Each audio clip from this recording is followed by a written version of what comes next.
ഈ വർഷം മലയാളത്തിൽ നിന്നും സർവൈവൽ സിനിമകൾ ഹിറ്റാട്ടിൽ ഇടം നേടുന്നു.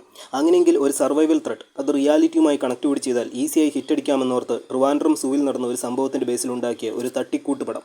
കുഞ്ചാക്കോ ബോബൻ ചെയ്തിരിക്കുന്ന നായക കഥാപാത്രം റെജിമോൻ ഒരു പ്രണയ രോഗിയാണ്. പ്രണയം പൊളിയുമ്പോൾ ആത്മഹത്യയാണ് അടുത്ത സ്റ്റെപ്പെന്ന് വിശ്വസിക്കുന്നവനാണ്. അതിലുപരി കല്യാണപ്രായം കഴിഞ്ഞ് കല്യാണം കഴിക്കാതെ പുരനിറഞ്ഞ് വീട്ടിൽ നിൽക്കുന്നവനുമാണ്. ഇപ്പോൾ റജിയുടെ പുതിയ പ്രണയം കാമുകി രജനിയായി അനഘ. രജനിയുടെ അച്ഛൻ ഇരവി ഒരു പൊളിറ്റീഷ്യനാണ്. അതുകൊണ്ട് രജിസ്റ്റർ മാരേജ് ചെയ്ത് ഒളിച്ചോടാമെന്ന് രണ്ടുപേരും തീരുമാനിക്കുന്നു. എന്നാൽ വിവരങ്ങൾ അറിയുന്ന അച്ഛൻ രജനിയെ വീട്ടു തടങ്കലിലാക്കുന്നു. കല്യാണ ദിവസം രജിസ്റ്റർ ഓഫീസിലെത്താനും മൊബൈൽ ഉപയോഗിക്കാനും സാധിക്കാത്ത കാമുകി. കുറച്ച് മദ്യം അകത്ത് ചെല്ലുമ്പോൾ ഇഷ്ടപ്രാണേശ്വരി തന്നെ ചതിച്ചുവെന്ന് വിശ്വസിക്കുന്ന കാമുകൻ.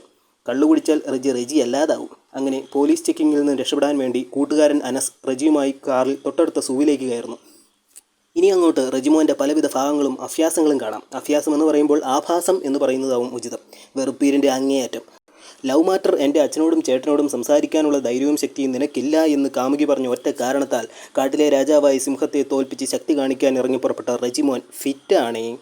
ഇതൊരു 2 മണിക്കൂർ ദൈർഘ്യമുള്ള സിനിമയ്ക്ക് കണ്ടന്റ് ഇല്ല എന്ന് ഉറപ്പായതുകൊണ്ട് തന്നെ മാക്സിമം വലിച്ചു നീട്ടുക.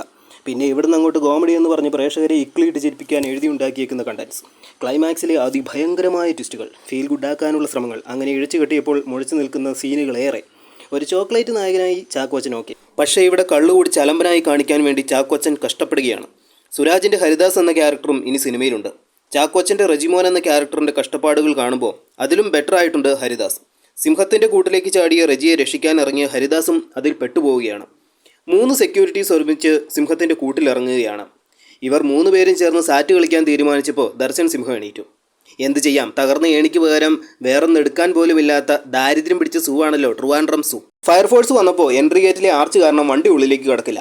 ആർച്ച് പൊളിച്ച് വണ്ടി ഉള്ളിലേക്ക് കടത്താൻ ശ്രമിക്കുമ്പോൾ മേജർ ജനറൽ വില്യം കള്ളൻ എന്ന പേര് കോമഡിക്ക് വേണ്ടി കള്ളൻ്റെ പ്രതിമ പൊളിക്കരുത്, കള്ളന്മാരിലും ജനറലോ എന്നൊക്കെ പറയുന്നത് ഇത് കേട്ട് പ്രേക്ഷകർ ചിരിക്കണം എന്നുകൂടി പറയാമായിരുന്നു. ആർച്ച് പൊളിക്കാൻ പറ്റില്ലെങ്കിൽ പൊളിക്കാതെ എങ്ങനെ ഫയർഫോഴ്സ് അകത്ത് വരുമെന്നും സൂപ്രണ്ട് മേഡം പറഞ്ഞിരുന്നെങ്കിൽ നന്നായിരുന്നു. ഇതിനിടയ്ക്ക് ന്യൂസ് ചാനലുകാരനായി എത്തിയ പിഷാരടി കുഴപ്പമില്ലായിരുന്നു. മൊത്തത്തിൽ ചാനലുകാരെ നന്നായി തന്നെ കോമഡി പീസ് ആക്കിയിട്ടുണ്ട്. അടുത്തതായി മയക്കുവെടി വിദഗ്ധൻ തമ്പി ഹിമഗിരി എത്തുന്നു. ഇതിനിടയ്ക്ക് സിംഹം റജിയെ അറ്റാക്ക് ചെയ്യുന്നുണ്ട്. ഫയർഫോഴ്സിൻ്റെ വക ഓപ്പറേഷൻ വാട്ടർഫോൾ.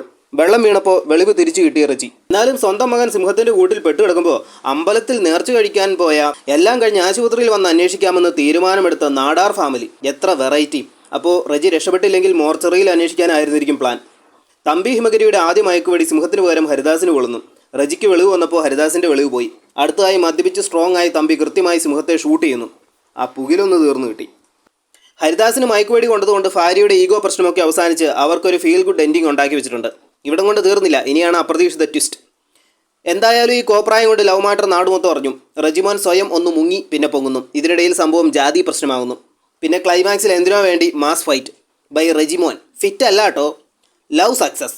മദ്യം അകത്ത് എന്നാൽ കംപ്ലീറ്റ് ബോധം നഷ്ടപ്പെടുമെന്ന് അറിഞ്ഞിട്ടും പരിധി വിട്ട് വലിച്ചു കയറ്റുന്ന, സ്ഥലകാല ബോധമൊക്കെ നഷ്ടപ്പെട്ട് പ്രവർത്തിക്കുന്ന ഈ റജിയുടെ ഒപ്പം രചന എങ്ങനെ ജീവിക്കുമോ? ജീവിച്ച് കാണിക്കണം. അതാവണം ഹീറോയിസം. തുടങ്ങി വെക്കുന്ന എല്ലാ കാര്യത്തിലും കഥയിലൊരു എൻഡിങ് ഉണ്ട്. എന്നാലും ഇത്തരത്തിലൊരു ബോറൻ സിനിമയ്ക്ക് എന്തിനാണ് ആവശ്യമുണ്ടോ എന്നൊക്കെ പ്രേക്ഷകർ തീരുമാനിക്കട്ടെ. ടെക്നിക്കൽ സൈഡ് ആണെങ്കിലും അത്ര സാറ്റിസ്ഫൈഡ് അല്ല. ആരും പറയില്ല എന്ന് ഉറപ്പുള്ളതുകൊണ്ട് ഷൂ പ്രാഡ എന്നൊരു സോങ്ങും സ്വന്തമായി കയറ്റിവിട്ടിട്ടുണ്ട്.